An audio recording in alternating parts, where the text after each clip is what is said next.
Finally वो वक्त, वो घड़ी, वो दिन एमपी बोर्ड के स्टूडेंट्स के लिए आ चुका है जिसका उन्हें बेसब्री से इंतज़ार था। यानी एमपी बोर्ड ने फाइनली अपना सिलेबस रिड्यूस कर दिया है। 2 लाइन एमपी बोर्ड के लिए कहना चाहूँगा, वो लाइन आप मेरे लिए भी ले सकते हैं। बड़ी देर कर दी मेहरबान आते आते। एक लाइन तो ये है, दूसरी लाइन ये है कि देर आए दुरुस्त आए। ये लाइन आप मेरे लिए भी कह सकते हैं। कल या परसों मैं कमेंट्स पढ़ रहा था। मैं कमेंट्स तो आपके पढ़ता ही रहता हूँ। वो अलग बात है कि मैं वीडियो नहीं बना पा रहा था इतने वक्त के लिए। तो उनमें उस कमेंट में एक जो कमेंट मुझे मिला उसका मैं यहाँ पर रिप्लाई करना चाहूँगा। वंश दशोरे नामक कोई स्टूडेंट या सब्सक्राइबर है हमारे, उन्होंने कमेंट किया था कि मैं इस चैनल को अनसब्सक्राइब कर रहा हूँ क्योंकि सर के पास हमारे लिए थोड़ा भी वक्त नहीं है। तो मैं इतना ही कहना चाहूँगा उस तरह के स्टूडेंट्स के लिए जो ये सोच रहे थे और इस तरह से उन्होंने चैनल को अनसब्सक्राइब किया है जाकर कि मतलब जो है वीडियो वगैरह तो आने रही, कोई फ़ायदा नहीं है। उनको यही बात मैं कहना चाहूँगा कि अगर मैं आपकी जगह पर होता तो मैं भी यही करता। तो मुझे इस बात की कोई फ़िक्र वगैरह नहीं है, लेकिन मैं क्या कर सकता हूँ। दुख तो है, लेकिन इस पर कोई मुझे कह सकते हैं ना, अचंभे में नहीं हूँ मैं कि मेरे चैनल को अनसब्सक्राइब करके स्टूडेंट्स जा रहे हैं। मैं क्या कर सकता हूँ, मैं आप लोगों को वक्त दे ही नहीं पा रहा हूँ। तो आपका यही बनता है, यही चीज़ बनती है, आपका हक बनता है कि आप अनसब्सक्राइब करें या कुछ भी करें। ओके, चलिए अब मैं ज़्यादा बात ना करते हुए मेन मुद्दे पर आता हूँ कि एमपी बोर्ड ने जो अपना सिलेबस रिड्यूस किया है वो किस तरह से किया है और उस पर मेरे क्या रिव्यू हैं, क्या ओपिनियन है, इस पर हम बात करने वाले हैं। और किस तरह से आपकी पढ़ाई पर और आपकी प्रिपरेशन पर उस सिलेबस रिडक्शन का इफ़ेक्ट होने वाला है, ये सारी बात अपन यहाँ पर करेंगे। तो बने रहिए वीडियो में। देखिए, सिलेबस रिड्यूस जो किया है उसको मैंने पढ़ा, उसको मैंने देखा, डीपली देखा।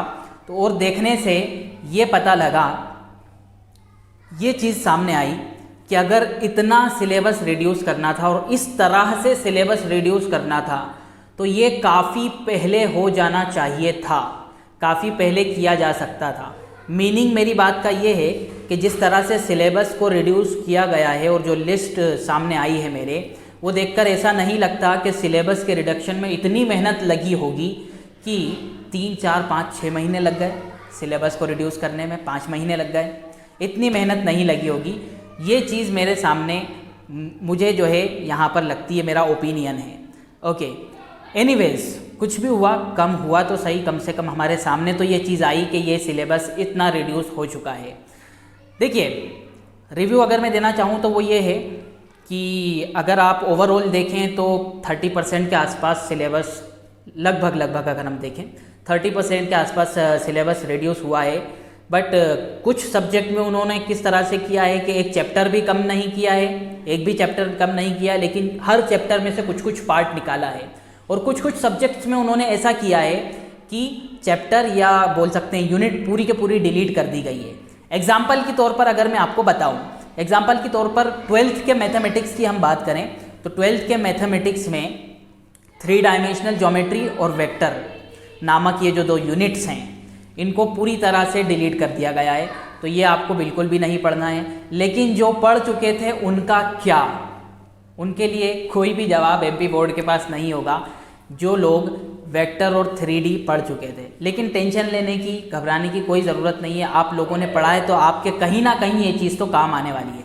लेकिन जिन्होंने नहीं पढ़ा और दूसरे जो क्या बोलते हैं चैप्टर हुआ करते हैं मैथ्स में, उन पर फोकस करके उनको जो है अच्छा कर लिया है और उनको जो है आप स्ट्रॉन्ग कर लिया है, तो उनके लिए तो बहुत अच्छी खबर है कि जो चैप्टर उन्होंने नहीं पढ़े थे, वेक्टर और 3D, बड़ी यूनिट्स हैं ये, 15 मार्क्स की यूनिट्स हैं वेक्टर और 3 डायमेंशनल ज्योमेट्री।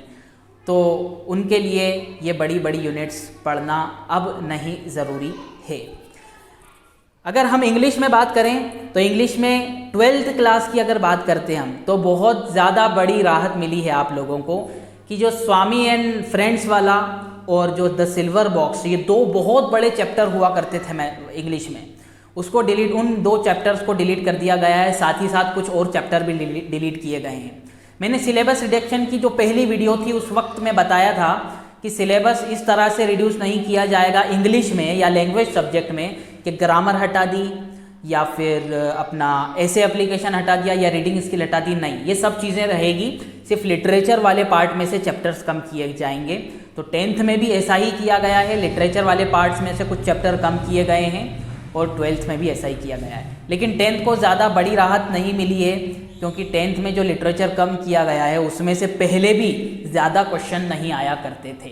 तो लगभग सेम जो पहले तैयारी जिस तरह से की जाती थी इंग्लिश में क्लास 10th की, वैसे ही क्लास 10th अभी भी करेगी। लेकिन 12th के लिए बड़ी राहत हो चुकी है कि द सिल्वर बॉक्स जो बहुत बड़ा चैप्टर बहुत ज़्यादा हेडेक क्रिएट करता था स्टूडेंट्स के लिए, और जो सेकेंड चैप्टर है द स्वामी एंड फ्रेंड्स, अच्छा हुआ करता था, वो इंटरेस्टिंग था, बट बहुत सारी उसमें एक पूरी सीरीज़ थी तो वो पूरी पढ़ना पड़ती थी, वो नहीं पढ़ेंगे अब स्टूडेंट। लेकिन उन स्टूडेंट्स का क्या जिन लोगों ने ये बड़ी मेहनत से अपने 2 चैप्टर स्ट्रॉन्ग कर लिए थे, the silver box and Swami and friends, उनका क्या? उसका कोई जवाब अभी एमपी बोर्ड के पास नहीं है।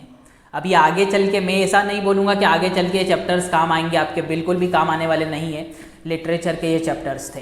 ओके, अगर हम दूसरे कुछ और सब्जेक्ट्स की बात करें, जैसे क्लास 10th साइंस की बात करें, तो उसमें से एक चैप्टर भी पूरा डिलीट नहीं किया गया है, बस कुछ जो चैप्टर्स थे उनमें से बड़े बड़े पोर्शन डिलीट कर दिए गए हैं।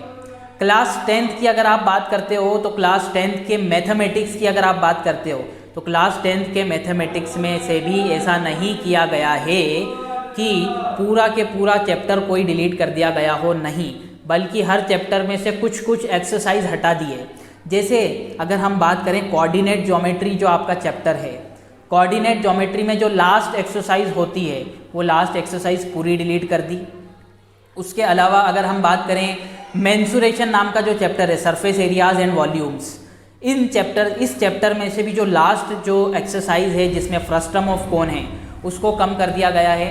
तो इसलिए इसी तरह से हर चैप्टर में से कुछ ना कुछ डिलीट किया गया है मैथमेटिक्स में क्लास 10th में। लेकिन क्लास 12th में आपको मालूम ही है 2 पूरी यूनिट डिलीट कर दी गई है।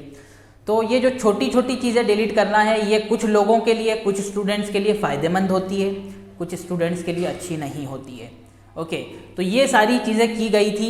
अब किस तरह से आपको प्रिपरेशन करना है और इम्पोर्टेंट क्वेश्चन की बहुत जल्दी लिस्ट आपको इस चैनल पर मिल जाएगी, क्योंकि उसी वक्त का उस चीज़ का मुझे इंतज़ार था कि क्या सिलेबस में कम होता है उसके मुताबिक इम्पोर्टेंट क्वेश्चन देना है, तो वो भी आपको जल्द ही इस चैनल पर मिलने वाली है। कमेंट में अपनी राय बताइए, आपको कैसा लगा ये सिलेबस रिडक्शन। अगर आपने पढ़ लिया था वो जो सिलेबस रिडक्शन का पेज है वो पढ़कर और सिलेबस रिडक्शन को देखकर या सिलेबस के डिलीशन को देखकर आपको कैसा लगा, अपने रिव्यू आप कमेंट्स में दीजिए। मैं आपके कमेंट्स का इंतज़ार करूँगा, और जिस तरह की आपको वीडियो चाहिए कमेंट में आप कमेंट बॉक्स में आप कमेंट कर सकते हैं। नेक्स्ट वीडियो उस तरह की आपको मिल जाएगी और बहुत ही जल्द मिलेगी। लास्ट में मैं यही कहना चाहूँगा, मैं क्षमा चाहूँगा, मैं माफ़ी चाहूँगा कि आपको 3, 4, 5 महीने तक इंतज़ार करना पड़ा। मेरे चैनल पर एक भी वीडियो आपको नहीं मिली। उसकी कुछ वजहें थी, खैर उसके बारे में मैं बिल्कुल भी आपको नहीं बताने वाला हूँ क्या वजहें थी, और वो वजह और वो रीज़न्स अभी भी लगे हुए हैं। लेकिन फिर भी कहीं ना कहीं से वक्त निकाल कर ये वीडियो आप तक मैंने पहुंचाई, और इन फ्यूचर भी जल्दी वीडियोस आती रहेगी। पूरी कोशिश मैं आपके लिए करूंगा। Thanks for watching for this video.